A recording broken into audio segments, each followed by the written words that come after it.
Hi, Andy. Hi, Nastia. How's it going? Good. How are you? I'm doing good. So I see you're involved in this with this Fisher Price doll, which sounds really cool. Could you describe it a little bit? Yeah, of course. Well, I'm really excited to be teaming up with Fisher Price to launch the Fantastic Gymnastic Dora doll. And for me, it's two of my biggest passions in life, which is gymnastics and the second one, inspiring little girls to believe in themselves and kind of teach them that it's never too early to set big goals for themselves. And so it's exciting to be able to be part of this team in launching this new doll. Cool. So you think it's important just to sort of inspire them from a young age? Yeah, exactly. I think, my parents always encouraged me to, dream big at a very early age, and so that's kind of how I got to where I am today, and always believing that anything is possible as long as you set your mind to it. Awesome. Now, speaking of sort of inspiring just people to keep going, I know you experienced a setback in the Olympic trials this year.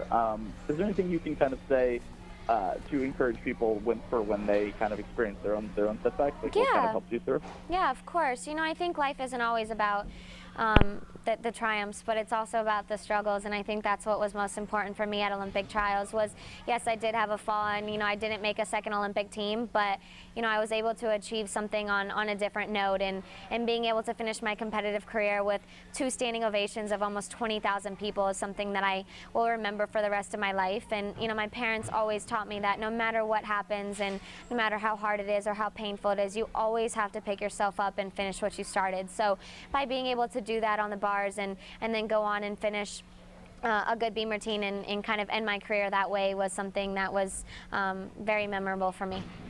Fantastic. I think that's a great lesson for everybody. Thank you. Now I understand you are going to London this year.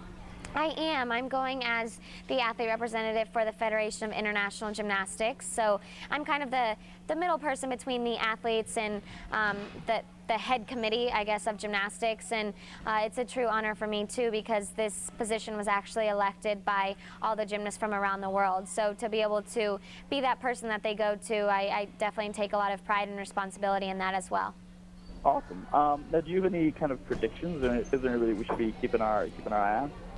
Yeah, I definitely think Team USA is going in as the ones to beat because, coming off from a win just less than a year ago at the World Championships, and then, of course, Jordan won the world title less than a year ago there, and then Gabby Douglas just came off from a win at the Olympic trials. So, with those two, headlining the all-around competition, but then you have Allie Raisman, who is just, every time I watch her on floor, I'm just mesmerized at the strength and power that she has in just that one floor routine, and world medalist herself, and then of course you have Michaela Maroney, who I think that vault title is definitely hers as long as she can just do a pretty clean and normal 2 vaults that she always does. And with Kyla Ross, this is her first year as a senior, and just to be able to make an Olympic team is amazing.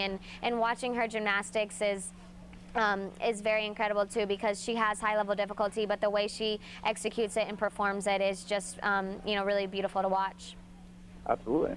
Now the Olympics are obviously about the games, but they're also about, in some ways, the spectacle of it all. So do you think this year, I know that they try to make things bigger and better every year, do you think this year is going to be kind of the most exciting?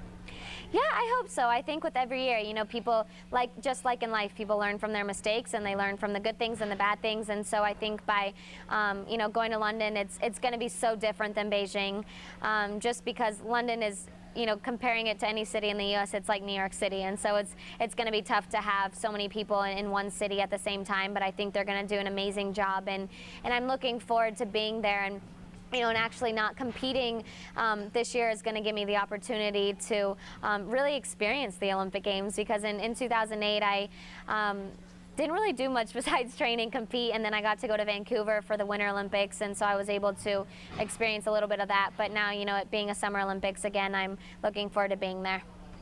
Awesome. Well, thank you so much for talking. I look forward to checking out more about this doll.